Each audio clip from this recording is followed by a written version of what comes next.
I'm super excited. I've finally got around to bottling up and finishing my Nocino or walnut liqueur. And this is a slightly bastardised recipe as I've added fig leaves and some meadow sweet to flavour the liqueur. But all I've done is drowned the green walnuts in a kind of neat alcohol for about 6 to 8 weeks now. And I'm straining it off, and it's not as dark as I remember it being. But as it oxidises and it's exposed to the air, it will darken and deepen.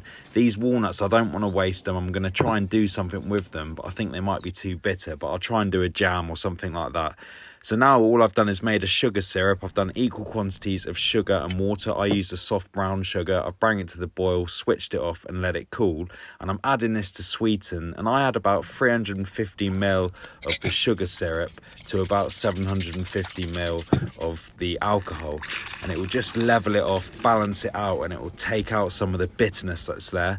I've bottled it up into sterilised bottles now, and I'll leave this for another 6 months, maybe even up to a year, to sort of mature and for those tannins to come down. And what I did taste was delicious, so it's only going to get better.